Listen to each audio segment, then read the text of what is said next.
এই দরবারের প্রতিষ্ঠাতা হযরত মরহুম আব্দুল মতিন নেসারী সাহেব রহমতুল্লাহ আলাই, আমরা দোয়া করি আল্লাহ পাক রব্বুল আলামিন তার মর্তবা জান্নাতে বাড়াইয়ে দেন। তিনিও দাদাজান রহমতুল্লাহ আলাইহির অত্যন্ত মাহবুব প্রিয় একজন ব্যক্তি ছিলেন। সবাই বলেন সুবহানাল্লাহ। হযরত প্রত্যেক বছর চরমনায় যাইতেন। আমরা যখন ছাত্র ছিলাম তিনি যাইয়া সমুদ্র কণ্ঠে যখন টান মারতেন, আমাকে তুমি অন্ধ করেছো তাতে কোনো দুঃখ নাই,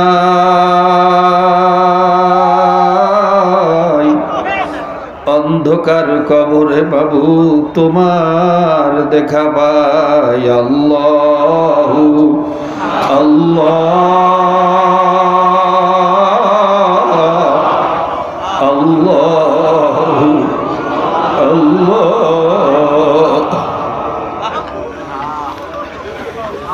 হযরত যখন এই টান্ডা মারতেন আমাদের খানা পিনা বন্ধ হয়ে যাইত, কলিজার রগের ভিতরে দুটো টান মারতো, সমস্ত কাজকর্ম বন্ধ হয়ে যাইত, কান্ডা তার সুরের দিকে চলিয়ে যাইত। আল্লাহ তুমি হযরতের মর্তবা জান্নাতে বাড়াইয়া দাও। তারা আলো আল্লাহ যারা দুনিয়া আছে সকলকে সবরে জামিল এখতিয়ার করার তৌফিক দিয়া দাও। কাজী ভাইরা আলোচনা করি ঠিকই, ভাইরা আমরা সংশোধন হওয়ার জন্য বিভিন্ন ধরনের আলোচনা করি, কিন্তু আমাদের আকাবেররা মুরব্বীরা যারা দুনিয়ার থেকে বিদায় হয়ে গেছেন, আলহামদুলিল্লাহ আলহামদুলিল্লাহ নাহমাদুহু ওয়া নাস্তাঈনুহু ওয়া নাস্তাগফিরুহু ওয়া নাউযু বিল্লাহি মিন শুরুরি আনফুসিনা ومن سيئات أعمالنا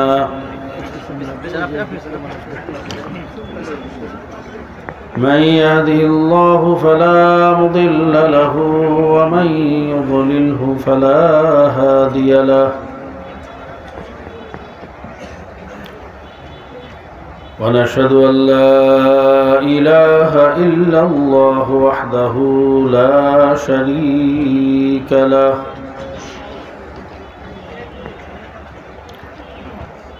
ونشهد أن محمدًا عبده ورسوله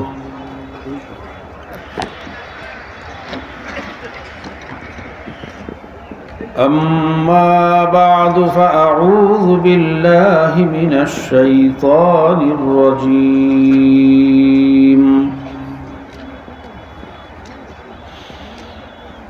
بسم الله الرحمن الرحيم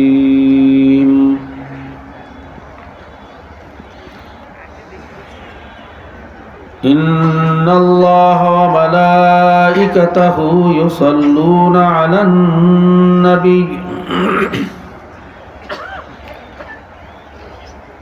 يا أيها الذين آمنوا صلوا عليه وسلموا تسليما اللهم صل على سيدنا ونبينا وشفيعنا وحبيبنا ومولانا محمد صلى الله عليه وعلى آله وأصحابه وبارك وسلم। শুনেন, একবার দুরূদ শরীফ পড়লে 10টা গুনাহ অটোমেটিক মাফ হয়ে যায়, 10টা রহমতও নাজিল হয়। শুধু তাই না, দুরূদ পাঠকারীদের উপরে অগণিত অসংখ্য ফেরেশতা নিয়োগ হয়। যারা দুরূদ পাঠ করে ফেরেশতারা তাদের জন্য দোয়া করে। এই যখনই দুরূদ শরীফ পড়ব ধ্যান ও খেয়ালের সাথে মোহাব্বতের সাথে পড়ব। রাজি আছেন ইনশাআল্লাহ? সবাই মোহাব্বতের সাথে দুরূদ শরীফ পড়েন। আল্লাহুম্মা সাল্লি আলা সাইয়্যিদিনা ওয়া নাবিয়িনা ওয়া শাফিঈনা ওয়া হাবিবিনা ওয়া মাওলানা মুহাম্মদ সাল্লাল্লাহু আলাইহি ওয়া আলা আলিহি ওয়া আসহাবিহি ওয়া বারাকা ওয়া সাল্লাম। আল্লাহুম্মা সাল্লি আলা সাইয়্যিদিনা ওয়া নাবিয়িনা ওয়া শাফিঈনা وحبيبنا ومولانا محمد صلى الله عليه وعلى آله وأصحابه وبارك وسلم محمد حامد حمد خدا بس خدا مدى محمد مصطفى بس زما حضوری برآمد جان عالم ترحم یا نبی اللہ ترحم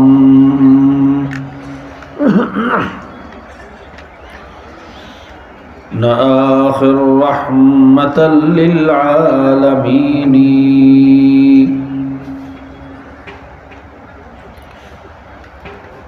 آخر رحمة للعالمين ز محرومات چراغ غافل نشینی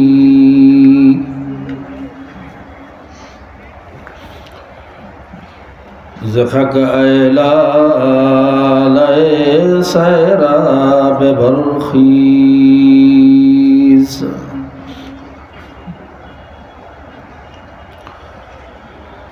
زخک ایلال سیراب برخیز چون الغز خواب چند از خواب برخیز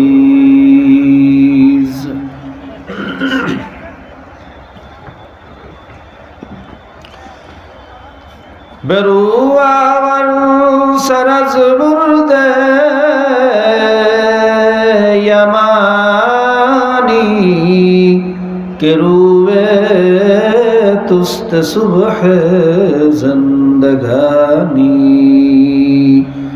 اعوذ بالله من الشیطان الرجیم بسم الله الرحمن الرحیم یا أيها الذين آمنوا اتقوا الله حق تقاته ولا تموتن إلا وأنتم مسلمون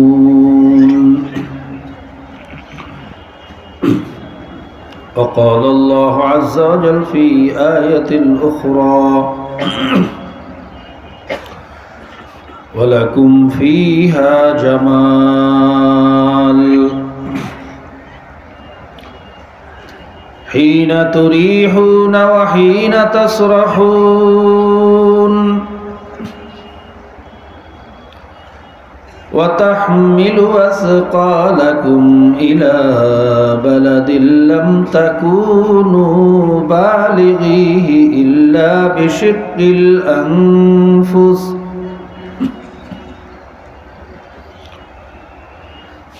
إن ربكم لرؤوف رحيم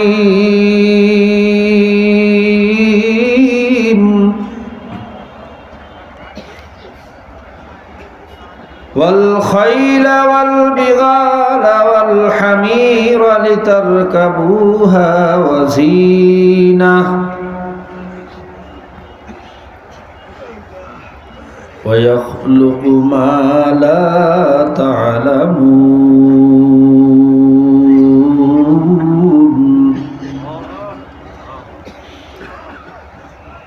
فرمایا وإن لكم في الأنعام لعبرة نسقيكم مما في بطونه من بين فرس ودم لبنا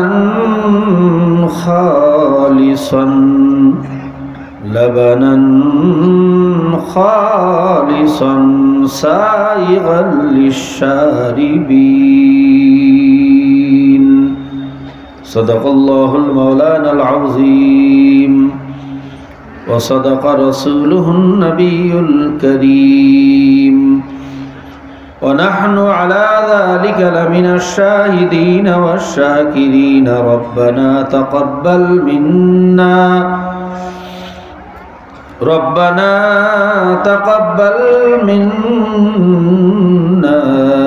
إنك أنت السميع العليم وتب علينا يا مولانا إنك أنت التواب الرحيم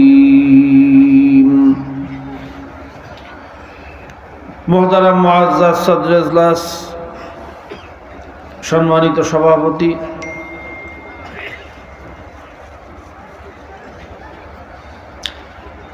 বিশিষ্ট আলেমে দ্বীন, রসুলপুর এই পবিত্র দরবারের প্রতিষ্ঠাতা হযরত মরহুম পীর সাহেব হুজুরের সুযোগ্য কর্ণধার সাহেবজাদা, বর্তমান মরহুম হুজুরের মোহতারাম ভাই হযরত মাওলানা শরীফ মাসুমুল্লাহ নেসারি সাহেব দামত বরকাতুহুল আলিয়া জাদাত হায়াতু ওয়া কাসরাত খিদমতুহু, সবাই বলেন আল্লাহুম্মা আমিন। হযরত উলামায়ে কেরাম, জাকিরিন, শাকিরিন, বেগুনা তালেবে ইলম, কোরআনের হাফেজ,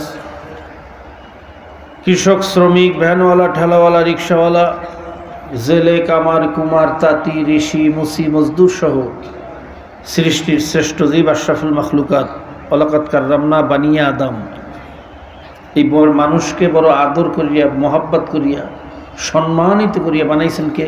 আল্লাহ। যে মহান আল্লাহ পাক রব্বুল আলামিন বিনা দরখাস্তে আমাদেরকে মানুষ বানাইছেন, ইচ্ছে করলে আমাদের রূহটা গরু ছাগলের মধ্যেও দিতে পারতেন, কি পারতেন না? যে মহান মালিক আমাদেরকে সৃষ্টির শ্রেষ্ঠ জীব আশরাফুল মাখলুকাত, যেই মানুষ আমলের কারণে আল্লাহ পাক সম্মানিত করতে করতে ফেরেশতার চেয়েও সম্মানিত করিয়ে দেন, যেই মহামানব আমাদের নবী করিম সাল্লাল্লাহু আলাইহি ওয়াসাল্লাম, যেনাকে সৃষ্টি না করলে গোটা দুনিয়ার বালু কণাও সৃষ্টি করতেন না, যিনি বেহেশতে প্রবেশ না করলে কোনো নবী রাসূল বেহেশতে যাইতে পারবেন না, সেই নবীর উম্মত হওয়ার আল্লাহ পাক আমাদেরকে তৌফিক দান করছেন। এর জন্য সবাই শুকরিয়া দান বলি আলহামদুলিল্লাহ।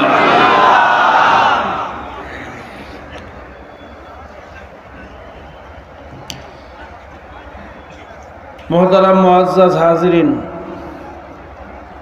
রাত্র অনেক হয়ে যাইতেছে। এই দরবারের নিয়ম আমরা জানি, অধিক রাত্র পর্যন্ত মাহফিল না হওয়া।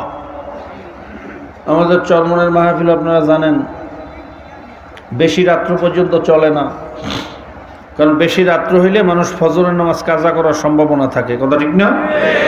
তো নামাজের মূল্য বেশি না মাহফিলের মূল্য বেশি? জোরে কন।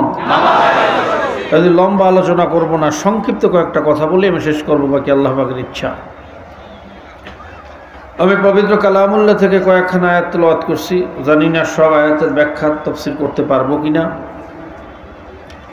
প্রথম আয়াতের মধ্যে আল্লাহ পাক রব্বুল আলামিন বলতেছেন, ইয়া আইয়ুহাল্লাযীনা আমানুত্তাকুল্লাহা হাক্কা তুকাতিহি ওয়া লা তামুতুন্না ইল্লা ওয়া আনতুম মুসলিমুন।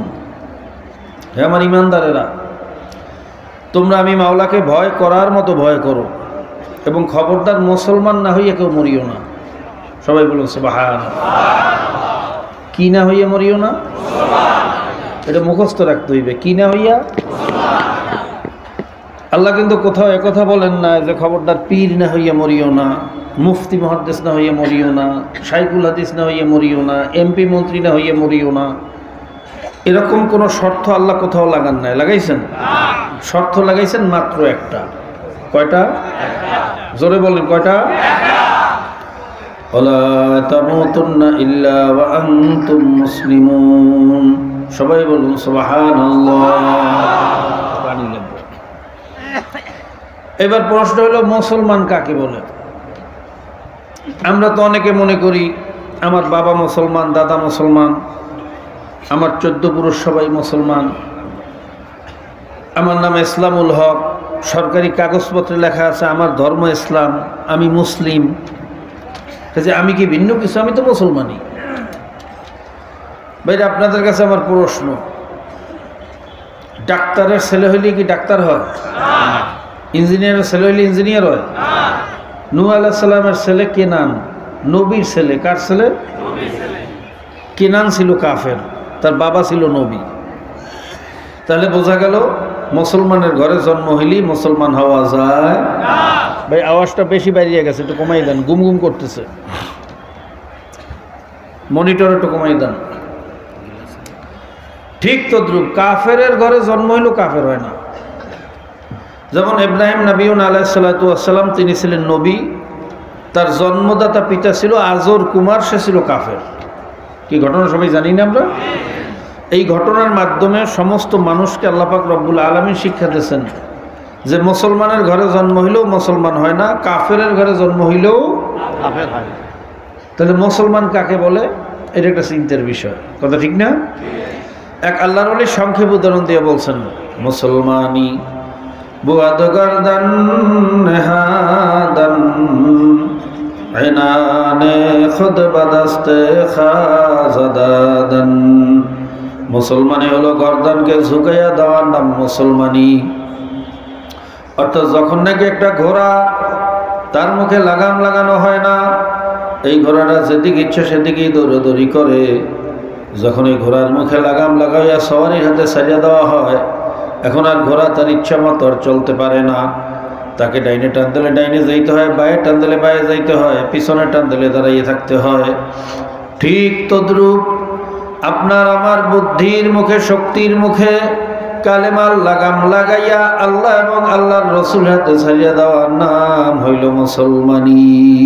সবাই বলুন সুবহানাল্লাহ।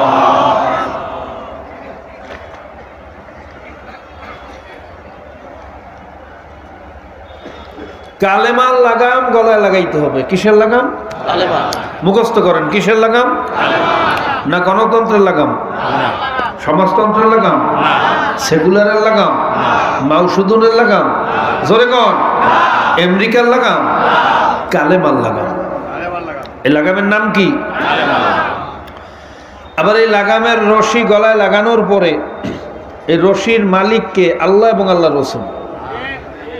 এই লাগামের মালিক বানাইতে হবে, রশি ছাড়তে হবে আল্লাহ এবং আল্লাহ রসুলের হাতে, কোনো ব্যক্তির হাতে, কোনো নেতার হাতে। যদি বলেন নেতার হাতে, এমনকি বাবা মাও যদি আল্লাহ এবং আল্লাহর রসুলের বিরুদ্ধে হুকুম দেয় শোনা যাবে? জোরে কোন যাবে? কথা শুনতে হইবে কার? আরো জোরে কোন। আর তরিকা বা আদর্শ মানতে হইবে কার? রসুলের। এক কথায় আল্লাহর হুকুম, রসুলের তরিকা। হুকুম কার? আল্লাহ। পদ্ধতি বা তরিকা বা রাস্তা কার? জোরে কর। এই নিয়ম অনুযায়ী যদি আপনি আমি চলতে পারি, চাই আমি হিন্দুর ছেলে হই, খ্রিস্টানের ছেলে হই, কাফেরের ছেলে হই, আমি আমার মাওলার দরবারে একজন মুসলমান। জোরে কর সুবহানাল্লাহ। এবার বিষয়টা সহজ হয়ে গেল না ভাই? প্রথম তো আওয়াজটা ভালো ছিল, এখন এত গুম গুম করতেছে কেন? কি কি বাড়াইছেন এগুলো কমান। এইবার আসেন আল্লাহ এবং আল্লাহর রসুলের হুকুম আহকাম আপনার আমার প্রত্যেকটা ক্ষেত্রে, ব্যক্তিগত জীবন, পারিবারিক জীবন, সামাজিক জীবন, রাজনৈতিক জীবন, আন্তর্জাতিক জীবন, জহেরে বাতেনে, কামাইতে খরচে, লেবাসে পোশাকে, সুরাতে সিরাতে, লেনদেন, চলাফেরা, স্কুল কলেজ মাদ্রাসা, এক কথায় জন্ম থেকে শুরু করে মৃত্যু পর্যন্ত, পায়খানা থেকে শুরু করে সিংহাসন পর্যন্ত প্রত্যেকটা জায়গায় আল্লাহ এবং আল্লাহ রসুলের হুকুম আহকাম আছে না নাই? অনেকে আমরা আছি ব্যক্তিগত জীবনে ইসলাম মানি, নামাজ পড়ি, রোজা রাখি, হজ যাকাত আদায় করি, কিন্তু পারিবারিক জীবনে ইসলাম মানি না, বিবিরে পর্দায় রাখি না, ছেলেপানের খ্রিস্টানি শিক্ষা শিখাই, আমি খুব সুবিশাপ পর্দা করিয়া চলি, অথচ আমার যুবতী মেয়েটাকে টাইট ফিট পোশাক পরাইয়া বেপর্দা রাস্তায় ছাড়িয়ে দিলাম, কলেজে পাঠাইলাম, ইউনিভার্সিটিতে পাঠাইলাম, আমি সারা রাত্র তাহাজ্জুদ পড়ি, অথচ আমি যাদের জন্য কামাই করিয়া আনি, যারা আমার কামাই খাইয়া চলতেছে, তারা সব ফজরের সময় নাক টেনে ঘুমায়। আমি আবার তাদেরকে খাওয়াইও, আবার আদরও করি। কথা কয় না? নিজে খুব ইসলাম মানলেন, আহাল পরিবারকে বানাইলেন ইউরোপ আমেরিকার অনুসারী। এই মুসলমানি আল্লাহর দরবারে কাজে লাগবে? পারিবারিক জীবনে ইসলাম মানা লাগবে না? জোরে গান লাগবে না? অনেকে আছে আমরা পারিবারিক জীবনে ইসলাম মানি, কিন্তু সামাজিক জীবনে মানি না। বিয়া সুরা আসছে, অনুষ্ঠান আসছে, বর্তমান ডিজিটাল যুগ। একটু যদি ডেকসেট ডকসেট লাগাইয়া ঢোল তবলা পিটাইয়া যদি অনুষ্ঠান না করি, মাইনসে কি কইবে? কথা বলে না? অমুক তালুকদার বাড়ি খুব ঢোল ঢুম্বুরে বাজাইয়া অনুষ্ঠান করছে, কারণ আমিও তো চকিদার বাড়ি, আমি কি তার চেয়ে কম? আমি তার চেয়ে আরো বেশি করিয়ে করবো। হে লাগাইছে ড্রাম সেট 10টা, আমি লাগাবো 20টা। পাল্লা দিয়া ইহুদি খ্রিস্টানের মতো অনুষ্ঠান মুসলমানের সন্তানে করে না? করে না? করা যাবে? জোরে বলেন বাবা, করা যাবে? তাহলে সামাজিক জীবনেও আল্লাহ এবং আল্লাহ রাসূলের হুকুম অনুযায়ী চলা লাগবে না? অনেকে আছে সামাজিক জীবন পর্যন্ত ঠিক আছে, কিন্তু রাষ্ট্রীয় জীবনে, আন্তর্জাতিক জীবনে, রাজনৈতিক জীবনে আর ইসলাম মানে না। কথা ঠিক না? কেউ বলে আমি সমাজতন্ত্র, কেউ বলে আমি গণতন্ত্র, কেউ বলে আমি সেকুলার, কেউ বলে আমি মাউসুদনের আদর্শ মানি, কেউ বলে আমি লেলিনের আদর্শ মানি, কেউ বলে আমি আব্রাহাম লিঙ্কনের আদর্শ মানি, কেউ বলে আমি মন্টেস্কোর আদর্শ মানি। আচ্ছা বলেন তো, ইসলাম ছাড়া মানব রচিত যত তন্ত্র মন্ত্র, যত আদর্শ পৃথিবীতে আছে, এগুলো কি মুসলমানের আদর্শ না কাফেরের আদর্শ? সবাই কথা কয় না, কাদের আদর্শ? তা কাফিরি কোনো আদর্শ, কুফুরি কোনো আদর্শ যদি মুসলমানে বলে আমি এইটা মানি, আচ্ছা আমার বলেন তো কেমন মুসলমান? কথা কয় না রে। যদি কুফুরি কোনো আদর্শ বাস্তবায়নের জন্য যদি কোনো মুসলমান চেষ্টা করে আর কিয়ামত পর্যন্ত যদি নামাজ পড়ে, বাবা নামাজ তো ইবলিসও পড়ছিল, পড়ে না? কথা কয় না? পড়ছে? কম পড়ছে না বেশি পড়ছে? আমরা তো এই এলাকার মধ্যে যে কটা মসজিদ আছে, বাংলাদেশ তো ভালো কথা, আমার ইউনিয়নের মধ্যে যে কটা মসজিদ আছে, ওই কটা মসজিদে সব জায়গায় নামাজ পড়তে এই চ্যালেঞ্জ দিতে পারবেন কেউ? পারছি? কিন্তু ইবলিস সেজদা দিয়েছে দুনিয়া সব জায়গায়। সুবহানাল্লাহ। এমন কোন জায়গা নাই যেখানে ইবলিসের কি নাই? আচ্ছা বলেন তো, এত নামাজ, এত ইবাদত, এত ইলম, আসমানি সমস্ত কিতাব, যত সহিবা, যত মাসায়েব, ইলমের কারণে তাকে মুআল্লিমুল মালায়েকা খেতাব দেওয়া হয়েছিল, ফেরেশতাদের ওস্তাদ। ইলমে কমতি ছিল? আমলে? জোরে কোন? কমতি ছিল? মানার দিক থেকে একটা খালি মানে নাই, সব মানছে। কয়টা মানে নাই? জোরে কোন? ঈমান নষ্ট হওয়ার জন্য কয়টা হুকুমের বিরোধিতা করা লাগে? বোঝেন নাই ভালো করিয়া? একটু ভালো করিয়া বুঝাই। এই ধরেন একটা নোট দেখা যায়, কয় টাকার নোট? 20 টাকা। জোরে কোন? 20 টাকা। এই নোটটা সব জায়গায় ঠিক আছে, 99 জায়গায় ঠিক আছে, এক জায়গায় একটু ডিস্টার্ব, মেলে না। 1 নাম্বার না 2 নাম্বার? জোরে কোন? এই নোটটা বৈধ না অবৈধ? এই নোট ধরা পড়লে আপনার কপালে জেল হবে না হবে না? কথা কন? কারণটা কি? 99 জায়গায় তো মেলছে, এক জায়গায় খালি মেলে না। সমস্যা আছে না নাই? হ্যাঁ, আপনি সব মানলেন, কোরআনের একটা আয়াত মানলেন না, আপনি সব হুকুম মানলেন, কিন্তু আল্লাহর জমিন, আল্লাহর দিন বাস্তবায়নের হুকুমটা মানলেন না, সিয়াসত মানলেন না। আপনার কোনো মানার মূল্য, জোরে কোন মূল্য? কারণ আপনার ইমানের ভিতরে সমস্যা দেখা দিচ্ছে। কথা ঠিক না? এখানে একটা মাসালা মনে রাখতে হবে আবার, আমল না করলে ফাসেক। আমল না করলে? যেমন অনেকে নামাজ পড়ে না, কিন্তু ভবিষ্যতে নামাজ পড়ার ইচ্ছা আছে, এই লোকটাকে কাফের বলা যাবে না? জোরে কোন যাবে? অনেকে টুপি মাথায় দেয় না, কিন্তু টুপির মোহাব্বত ভিতরে আছে, ভবিষ্যতে পরার ইচ্ছা আছে। দাড়ি রাখে না, ভবিষ্যতে রাখার ইচ্ছা, এই লোকটা ফাসেক। আর টুপি তো দাইমি সুন্নাত, এইটা অনেক সময় রাইখা গোসল করি, কাজ করি, এতে কোনো গুনাহও হয় না। কথা ঠিক না? বিনা ওজরে টুপি ছাড়া নামাজ পড়লে কোনো কোনো ফোকাহায়ে কেরামের মতে মাকরু গুনাহ হয়। কথা ঠিক কিনা? কারো কারো মতে কোনো গুনাহই হয় না। এই ছোট্ট আদনা একটা টুপিকেও যদি কেউ অস্বীকার করে, ছোট্ট একটা সুন্নাত, কথা ঠিক না? আমল না করলে, যেমন দাড়ি না রাখলে এটা কবিরা গুনাহ। এটা কি গুনাহ?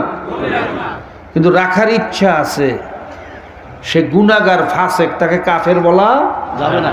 কিন্তু যদি বলে দাড়িটা লাগে কোন কামে, কি হবে? কি আপনারা ঘুমাইতেছেন নাকি? মনে হয় একটু ঘুমে ধরছে, ঠান্ডা একটু বেশি পড়ছে নাকি? বয়ান করব? তাহলে চুপ থাকলে আমি বয়ান করতে পারি না, আমি কবর জিয়ারত করতে পারি না। কবর জিয়ারত বোঝেন তো? অর্থাৎ হুজুরে তো কবরের পাশে দাঁড়িয়ে দোয়া করতেছে চোখ বুঝা, মুদ্দার জান্নাতে যায় না জাহান্নামে যায়, এই খবর হুজুরের কোনো আলেম জানে এই লোকটা কোথায় যাইতেছে? কথা হয় না।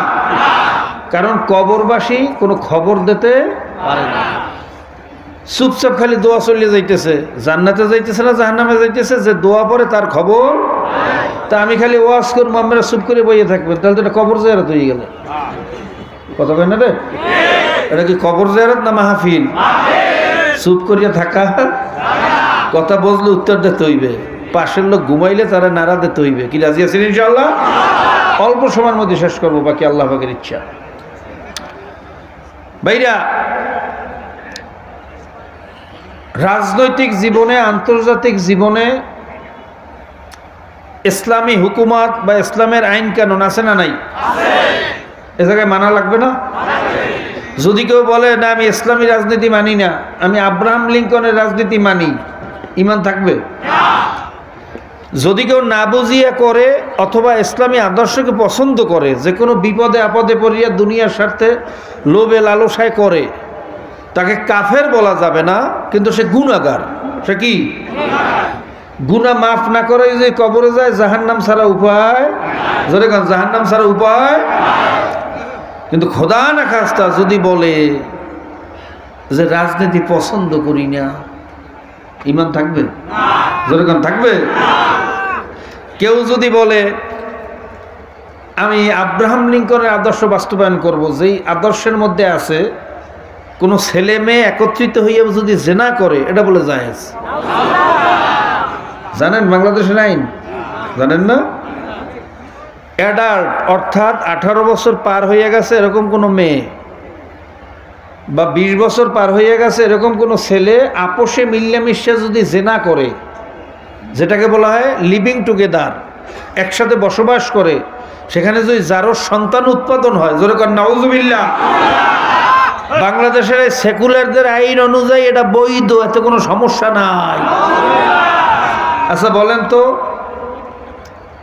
অবৈধভাবে বিবাহ বহির্ভূত সহ অবস্থান এটা জায়েজ না নাজায়েজ? জোরে কোন? এইটাকে যদি কোনো আইন, কোনো তন্ত্র, কোনো মন্ত্র, কোনো আদর্শ এটাকে বৈধ মনে করে, জায়েজ মনে করে, তার ঈমান আছে? জোরে কোন?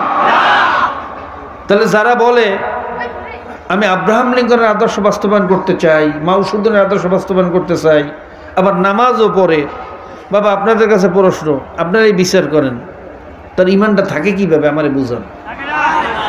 হ্যাঁ, তা ঈমান না থাকলে আপনার আমলটা কোন কাজে লাগবে? ঈমান ছাড়া কোনো আমলের মূল্য আছে? আল্লাহ পাক আমাদের সকলকে মুমিন হওয়ার তৌফিক দান করুন। এতে গেলে একদিকের কথা, অন্যদিকে আবার আমাদের মতো কিছু লেবাসদারি নামধারী কিছু আলেমও আছে বর্তমান জমানায়, এরাও বলে আমরা রাজনীতি পছন্দ করি না। নাউজুবিল্লাহ, কি বলে না? আমার মাদ্রাসা রাজনীতি মুক্ত।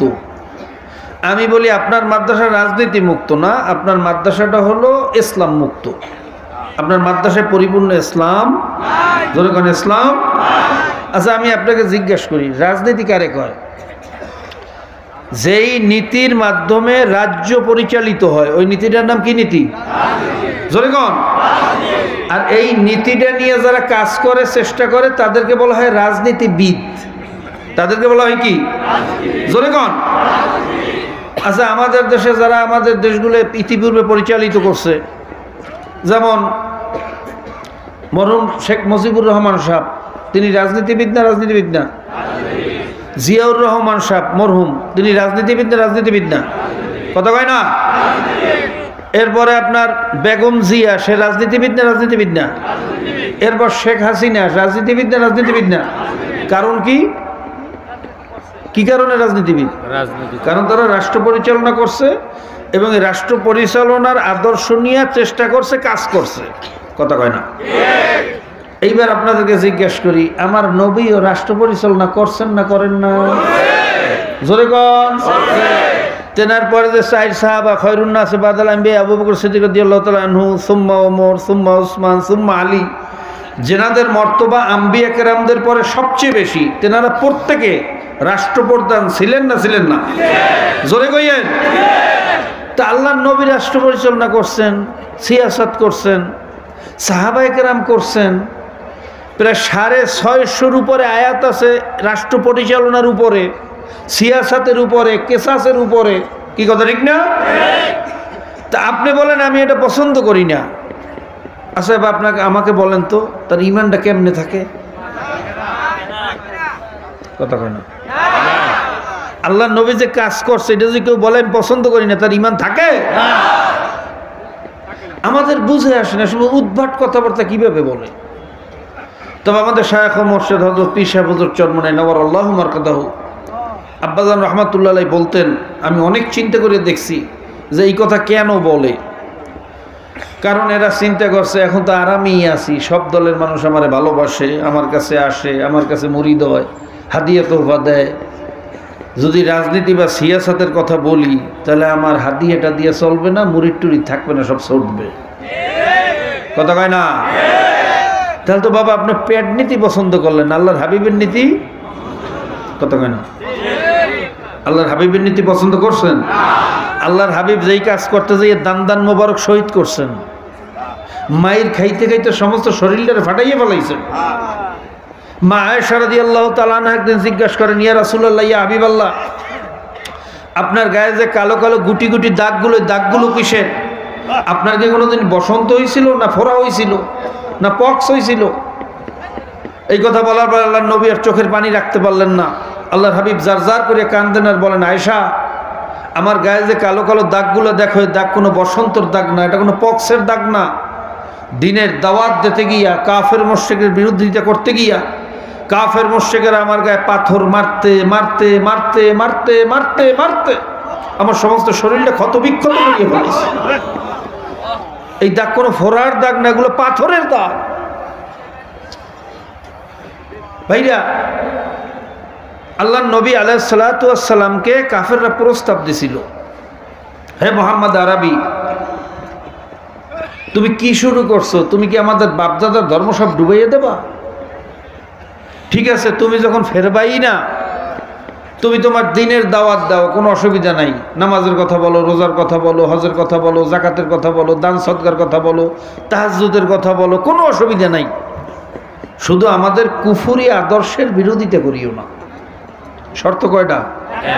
মুখস্থ করেন, কয়টা? অর্থাৎ আমরু বিল মারুফ যা আছে সব করো, খালি নাহি আনিল মুনকারটা করবা না।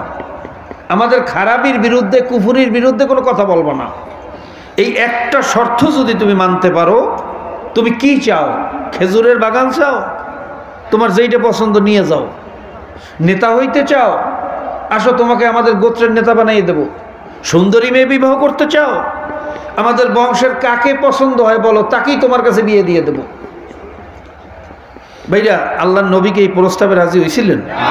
জোরে করেন, হয়েছিলেন? কিন্তু আফসোস, এই 1450 বছর পরে আমরা এখন কিছু মুসলমান এই প্রস্তাবে রাজি হয়ে গেছি। কথা ঠিক না?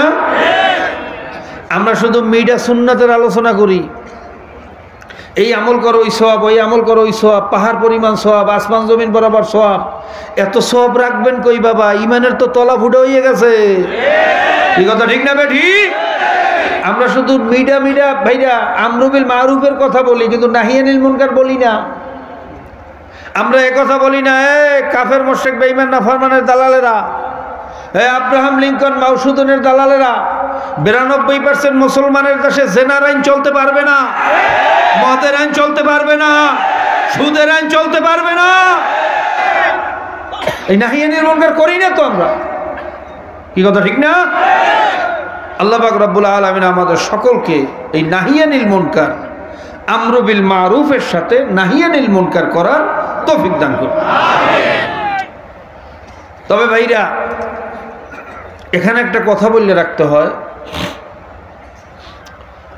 বলতে পারেন হুজুর আপনাদেরও যে 5 সবক আছে, এর মধ্যে তো জেহাদের কথা নাই। 5 সবক কি? 2 বেলা আল্লাহ পাকের জিকির, সুবহানাল্লাহ কোন,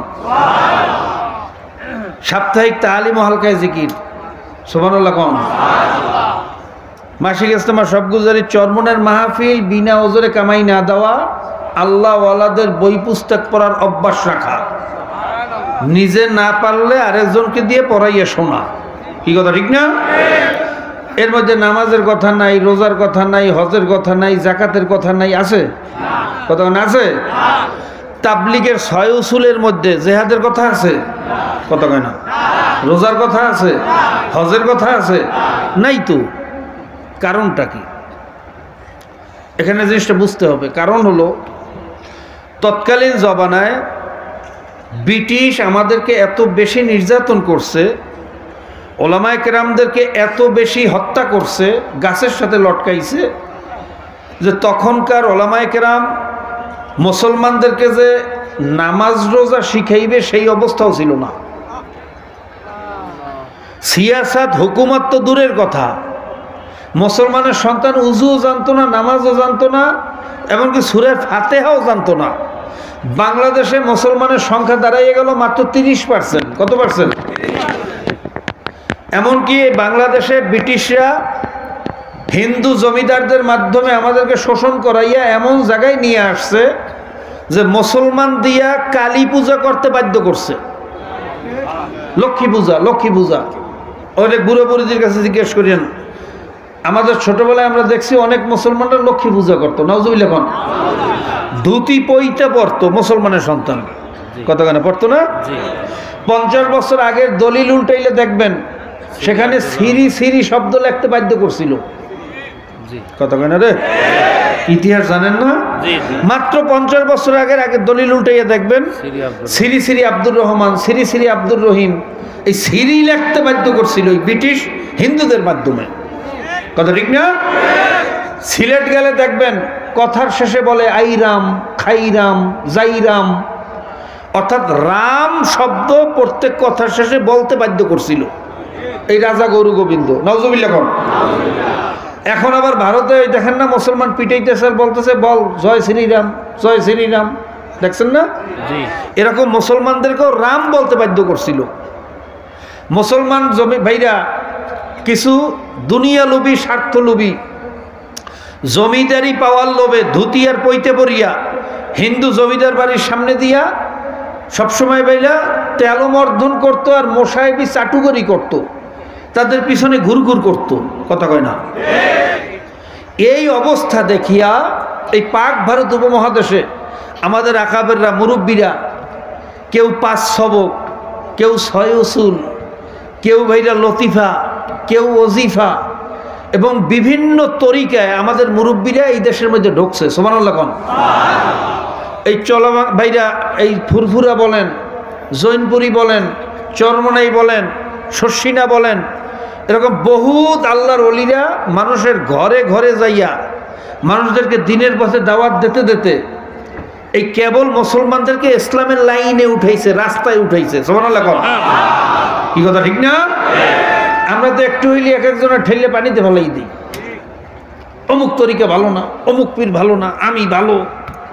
খবরদার, ইতিহাস না জানিয়ে কথা বলবেন না। এই দেশে মুসলমানদের এই পর্যন্ত আসার পিছনে ওই যাদেরকে ভালো বলি না তাদের অনেক অবদান, কি কথা ঠিক না? দিন রাত তো 24 ঘন্টা শুধু এই উম্মতের ফিকির করছে, যে কোন কৌশলে কোন পদ্ধতিতে এদেরকে ইসলামের লাইনে উঠানো যায়, দিনের লাইনে উঠানো যায়, দিনের সাথে জড়ানো যায়। এই কথা ঠিক না? তখন অনেকে বলতো আমরা রাজনীতি পছন্দ করি না। এইটা একটা কৌশলের কথা ছিল, কিন্তু আসলে মনের ভিতরে এটা ছিল না, যেরকম ছিল। আর তখন এই রাজনীতি পছন্দ করি বা রাজনীতি করার মতো প্ল্যাটফর্মও বাংলাদেশে ছিল না, কথা কয় না? এইটা করার মতো বুকের পাঠা অবস্থান ছিল না। চাঁদনি চক থেকে খাইবার পর্যন্ত এমন কোনো গাছ ছিল না যে গাছের মধ্যে একজন আলেমের লাশ ঝুলায় নাই। ভিক্টোরিয়া পার্ক, ঢাকা ভিক্টোরিয়া পার্কের প্রত্যেকটা গাছের সাথে এক একজন আলেমের লাশ ঝুলানো ছিল। নাউজুবিল্লাহ কোন? সেই অবস্থা থেকে আমাদের আকাবেররা, মুরব্বীরা চেষ্টা করতে করতে বিভিন্ন হিকমত এবং কৌশলের সাথে দাওয়াত দিতে দিতে আমার দাদাজান রহমতুল্লাহর কথা শুনছি, মাইক টানতে টানতে ঘাড়ের ভিতরে বাইরে দাগ পড়িয়ে গেছে। তখন তো এলাকার মধ্যে মাইক পাওয়া যাইত না। সফরে নামতেন, বিছনা বেডিং, 1 মাস 2 মাসের সফরে নামতেন, সমস্ত রসদপত্র নিয়ে, আসবাবপত্র নিয়ে, মাইক ব্যাটারি সাথে নিয়ে, এরপরে গরুর গাড়িতে কখনো, খেওয়ার নৌকায় কখনো, এরপর ভাইরা এইভাবে সওয়া ক্ষেতের মধ্যে দিয়ে হাঁটিয়া বিভিন্ন জায়গায় জায়গায় যাইয়া চেষ্টা করিয়া, কষ্ট করিয়া এই পর্যন্ত আজকে মুসলমানদেরকে নিয়ে আসছে। জোরে কোন সুবহান। এই দরবারের প্রতিষ্ঠাতা হযরত মরহুম আব্দুল মতিন নেসারী সাহেব রহমতুল্লাহ আলাই, আমরা দোয়া করি আল্লাহ পাক রব্বুল আলামিন তার মর্তবা জান্নাতে বাড়াইয়ে দেব। তিনিও দাদাজান রহমতুল্লাহ আলাইহির অত্যন্ত মাহবুব প্রিয় একজন ব্যক্তি ছিলেন। সবাই বলেন সুবহানাল্লাহ। হযরত প্রত্যেক বছর চরমনায় যাইতেন। আমরা যখন ছাত্র ছিলাম তিনি যাইয়া সমুদ্র কণ্ঠে যখন টান মারতেন, আমাকে তুমি অন্ধ করেছো তাতে কোনো দুঃখ নাই,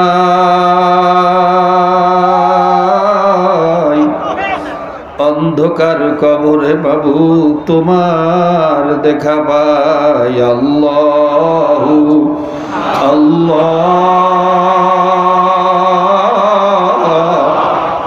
আল্লাহু আল্লাহ।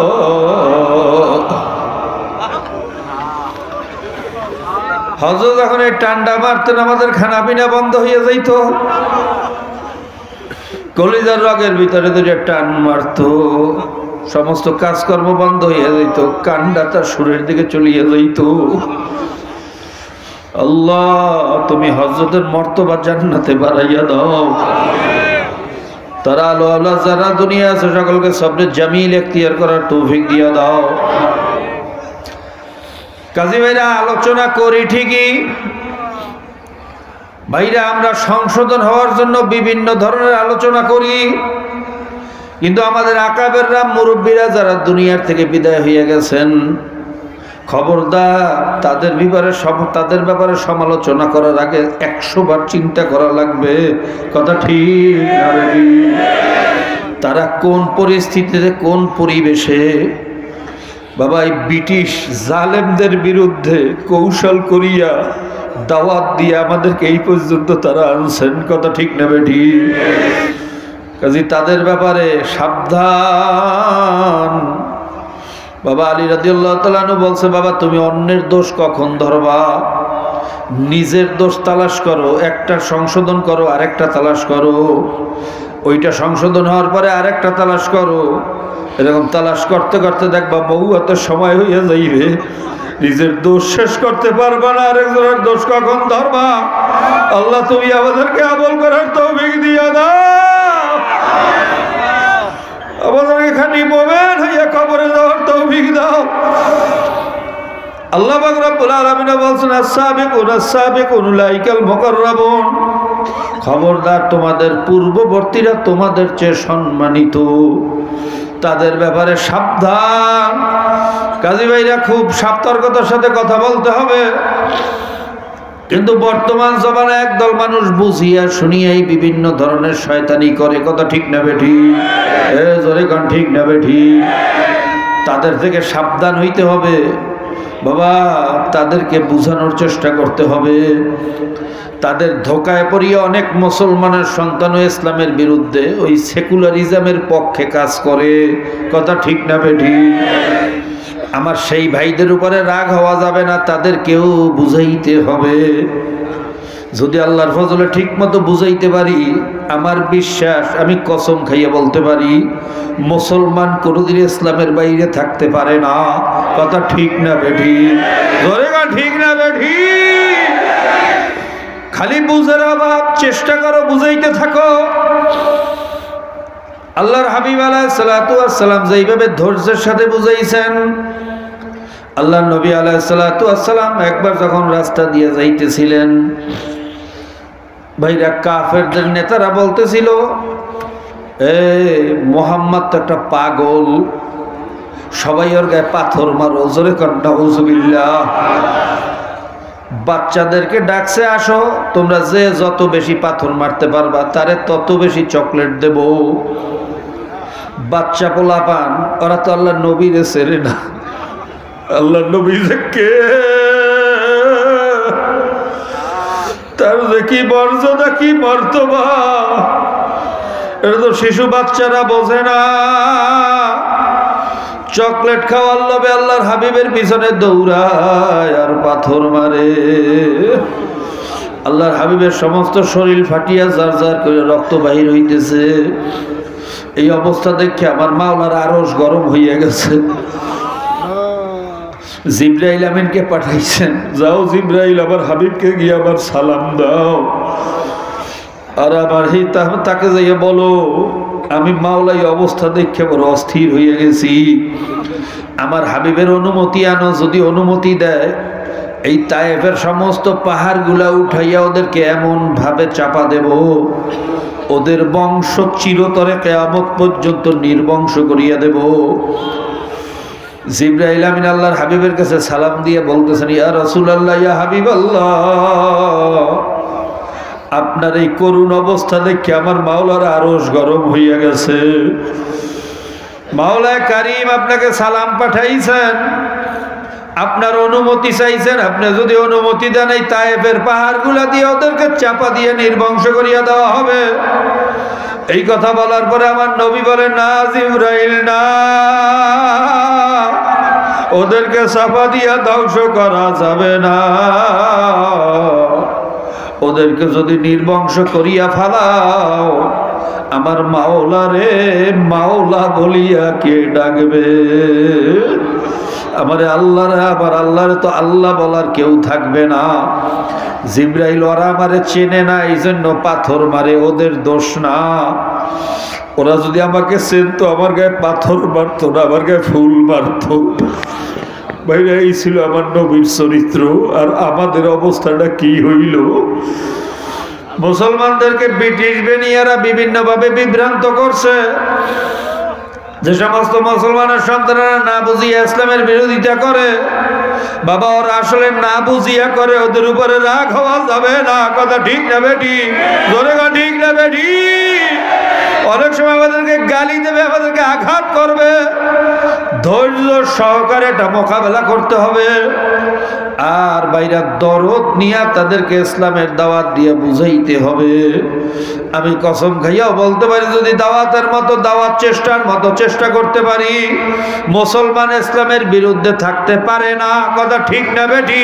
জোরে কথা ঠিক না বেটি? কাজে আজকে থেকে নিয়াত করব, ইনশাআল্লাহ এখান থেকে যাওয়ার পরে প্রত্যেকটা মুহূর্তেই দিনের দরদ দিয়া, দিনের ফেকের নিয়ে আমার সর্বোচ্চ চেষ্টাকে উজাড় করিয়া মুসলমানের সন্তানদেরকে, এমনকি অমুসলিমদেরকেও দিনের পথে নিয়ে আসার চেষ্টা করব। কি রাজি আছি না নাই? কি সবাই রাজি আছি না নাই? কে কে রাজি আছি? আল্লাহু আকবার, নারায়ে তাকবীর, আল্লাহুম্মা আমিন বলে সবাই হাত নামান। আল্লাহ তুমি আমাদেরকে মাফ করিয়া দাও, আমরা বুঝি নাই, না বুঝিয়া ভুল করছি, অন্যায় করছি। আল্লাহ আল্লাহ, তবে ভাইরা যদি ভুল করিয়া থাকি, অন্যায় করিয়া থাকি, মাওলার রহমত থেকে নৈরাশ হওয়া যাবে না। এতদিন বুঝি নাই, ভুল করছি, অন্যায় করছি, এই মুহূর্তে তওবা করিয়া ফেলান। যদি তওবার মতো তওবা করতে পারি, আমার মাওলাও বলছে মান জাআনি মান তাকাররাবা ইলাইয়া তালাক্তাইতাহু মিন বাঈদ। যখন কোনো বান্দা বান্দি ভাঙ্গা দিল নিয়ে আমার দরবারে উপস্থিত হইয়া যায়, দিলটারে ভাঙ্গিয়া দেয়, মাথাটারে নত করিয়া দেয়, আমি মাওলারে যখন মালিক কইয়া ডাক দেয়, আমার আরশটা গরম হইয়া যায়, রহমতের দরিয়ার ভিতরে জোশ মারিয়া যায়। তালাক্তাইতাহু মিন বাঈদ, আমি আর নিজের জায়গায় থাকতে পারি না, আমি দৌড়াইয়া যাই আরে রহমতের কোলে না লইয়া পারি না। কাজী ভাই আমার মাওলারে ডাকতে হইবে ভাঙ্গা দিল নিয়া। আল কিবরু হৃদয়, তাকাব্বুরি হইল মাওলার চাদর। তাকাব্বুরি নিয়ে সিনা টাইট করিয়া মাওলারে ডাকলে মাওলার রহমত আসবে না। মাওলারে ডাকতে হবে, মাথাটারে নত করিয়া দেবে, দিলটারে ভাঙিয়া দিতে হবে, আল্লাহ ভিতরে জ্বালা সৃষ্টি করতে হবে। সাথে সাথে যদি 2 ফোঁটা চোখের পানি ছাড়িয়েই দিতে পারো। বাবা সন্তান অন্যায় করার পরে বাবা মায়ের কাছে যাইয়া যদি সিনা টাইট করিয়া বলে আব্বা আমাকে মাফ করিয়া দেন, আম্মা আমারে মাফ করিয়া দেন, অন্যায় যা করতাম ওগুলো তো করতেই থাকবো, আমাকে মাফ করিয়া দেন। বাবা এই সন্তানকে বাবা মায় মাফ তো করেই না, বরঞ্চ লাথি মারিয়া তাড়াইয়া দেয়। কথা ঠিক না বেঠি? তোর মতো বেয়াদব ছেলে আমার লাগবে না, যা আমার ঘর থেকে বাহির হইয়া যা। আর সন্তান যখন অন্যায় করার পরে মাথাটা নত করিয়া বাবা মায়ের কাছে যাইয়া বলে আব্বা অন্যায় করিয়া ফেলাইছি, ভুলে করছি, আর কোনোদিন করব না, আব্বা আমাকে মাফ করিয়া দেন, আম্মা আমাকে মাফ করিয়া দেন। ভাইরা সন্তান যখন মাথাটা নত করিয়া চোখের পানি ছাড়তেই যদি পারে, ওই চোখের পানি দেখিয়া বাবা মায় সহ্য করতে পারে না, সাথে সাথে সন্তানকে মাফ তো করি, অনেক সময় বুকের ভিতরে জড়াইয়া ধরে, বাবা কান্দিস না, তোর কান্না আমি সহ্য করতে পারি না, বাবা তোরেও তো অনেক ঘরের বাহিরে বাইর করে রাখছি, কোথায় খাইছো কি করছো, তোরও তো বড় কষ্ট হয়েছে, তুইও আমাদের উপরে দাবি রাখিস না। বাবা সন্তানের চোখের পানি যদি মা বাবায় সহ্য করতে না পারে, আমার মাওলা ডাক দিয়ে বলে এ বান্দা বান্দি আমি তোদেরকে ভালোবাসি তোর মায়ের চেয়েও 1000 গুণে বেশি। তোরাও যখন আমি মাওলারে মালিক কইয়া ডাক দাও, আমি মাওলার যখন মাথাটা নত করিয়া চোখ দিয়া পানি ছাড়িয়া দাও, আমিও সহ্য করতে পারি না। তালাক্তাইতাহু মিন বাঈদ, আমি দৌড়াইয়া যাইয়া রহমতের কোলে না লইয়া পারি না। কাজী ভাইরা তওবা করতে হবে। আর তওবা তো আর নাদামাতু, আর তওবা তো আর রুজাতু। তওবার অর্থ লজ্জিত হওয়া, তওবার অর্থ ফিরিয়ে আসা। কাজী লজ্জিত হইতে হবে মাওলার দরবারে এবং গুনার থেকে ফিরিয়ে আসতে হবে। এই শর্ত মানিয়া যদি তওবা করতে পারি, খোদার কসম খাইয়া বলতে পারি আল্লাহ পাক রব্বুল আলামিন একটা মানুষকে এখান থেকে খালিয়াতে ফিরাইয়া দেবেন না। ভাইরা সেই আরবের বেশ্যা নারীকে যদি মাওলায় মাফ করিয়া দিতে পারেন, বনি ইসরাইলের ওই নিকৃষ্ট যুবককে যদি মাওলায় মাফ করিয়া দিতে পারেন, আল্লাহ হাদিসের ভিতরে ঘটনা আসছে, এক বুড়া এমন কোন গুনাহ নাই যে করত না, খুন হইতে শুরু করিয়া অনেক অপরাধ সে করছে, তার ভিতরে একবার ভাইরা পরিবর্তন আসছে যে এই অবস্থায় যদি আমি দুনিয়ার থেকে বিদায় হইয়া যাই আমার অবস্থাটা কি হবে। বুড়ার ভিতরে জ্বলন শুরু হইয়া গেছে, চিন্তা করছে তওবা করব কিভাবে করব, কিভাবে আমার মাওলারে রাজি খুশি করা যায়। এক আলেমের দরবারে রওনা করছে। ঘর থেকে বের হওয়ার পরে পথের ভিতরে আজরাইল হাজির, জান কবজ হইয়া গেছে। জান্নাতের ফেরেশতা হাজির, জাহান্নামের ফেরেশতা হাজির। জান্নাতের ফেরেশতারা বলে ও তো তওবা করতে রওনা করছে, ওর রূহ আমরা জান্নাতের ফেরেশতারা নিয়ে যাব। জাহান্নামের ফেরেশতারা বলে না, ও তো তওবা করতে পারে নাই, ওর রূহ আমরা জাহান্নামের ফেরেশতারা নিয়ে যাব। দুই দল ফেরেশতার ভিতরে যখন তানাজু লাগিয়া গেল, আল্লাহ পাক রব্বুল আলামিনের কাছে মোকদ্দমা দায়ের হইছে। আল্লাহ পাক রব্বুল আলামিন ফয়সালা দিয়ে দিলেন, হে ফেরেশতারা যাও, যাইয়া দেখো ও যেই জায়গায় মারা গেছে ওই জায়গার থেকে নিজের বাড়ি কাছে না আলেমের বাড়ি কাছে। যদি আলেমের বাড়ি কাছে হয় জান্নাতের ফেরেশতারা রেডি হয়ে যাব, যদি নিজের বাড়ি কাছে হয় জাহান্নামের ফেরেশতারা রূহ নিয়ে যাবা। বাইরে হাদিসের ভিতরে ঘটনা আসছে, বাস্তবিক পক্ষে নিজের বাড়ি ছিল কাছে, আলেমের বাড়ি ছিল দূরে, কিন্তু আমার মাওলায় তো বান্দাবান্দির কলবের দিকে তাকাইয়া থাকে। আল্লাহ তো আলিমুম বিজাতিস সুদূর, আমার মাওলা তো বান্দার কলবের দিকে তাকাইয়া রইছে। ওই পাগলায় যখন ঘর থেকে বের হয়েছে কলেজের ভিতরে আগুন জ্বলতে আছে, আমার মাওলায় গোপনে ডাক দিয়া হুকুম দিলেন, হ্যাঁ আলেমের বাড়ি জমিন কাছে হইয়া যা, আমার বান্দার বাড়ির জমিন দূরে হইয়া যা, আমি ওরে মাফ করিয়া দিছি, আমি ওরে মাফ করিয়া দিছি। আমার মাওলা সবসময় ভাগ্যা দিলের কাছে থাকে রে বাবা, কাজে দিলটারে ভাগিয়া দাও, মাথাটারে নত করিয়া দাও, চক্ষু দিয়া পানি ছাড়িয়া দাও। এই ময়দানটা দেল ভাঙ্গারি একটা ময়দান, এই ময়দানটা বড় মকবুল ময়দান। এখানে অনেক আল্লাহর ওলিরা আছে, অনেক সাদা দাড়িওয়ালারা আছে, অনেক বেগুনা তলে বেলে, অনেক কোরআনের হাফেজ। বাইরা যাদের পায়ের নিচে ফেরেশতারা খালি নূরের পর নিয়া দৌড়ায়, এমন সাদা দাড়িওয়ালা আহলে কলব জাকিরিনরা আছে, যারা কান্নাকাটি শুরু করলে আমার মাওলায় বলে লজ্জা পায়। পর্দার আড়ালে এমন মাওলার প্রিয় বান্দিরা আছে, তাদেরকে মাওলায় বড় ভালোবাসে রে বাবা। কাজে এরকম ময়দান আর কোনোদিন পাই না, না পাই। এই ময়দান থেকে বাড়ি যাইতে পারি না, না পারি। এই রাত্রটা আপনার আমার উপর থেকে যায় না, না যায়, বলার ক্ষমতা কোনো মানুষের না। কাজী পায়ে হাত দিয়ে বলিয়া গেলাম, এই মুহূর্তে আজকেই তওবা করিয়া ফেলাও। কাজী ভাই আপনার আমার জন্য দোয়া করেন, আমিও সবার জন্য দোয়া করি। আমার মাওলা যেন তার খাঁটি গোলাম হইয়া কবরে যাওয়ার তৌফিক দেয়। প্রত্যেকের জন্য দিল খুলিয়া দোয়া করবেন। আসসালামু আলাইকুম ওয়া রাহমাতুল্লাহি ওয়া বারাকাতুহু। আগামী 26, 27, 28 নভেম্বর, এই মাসের 26, 27, 28 চরমনায় প্রথম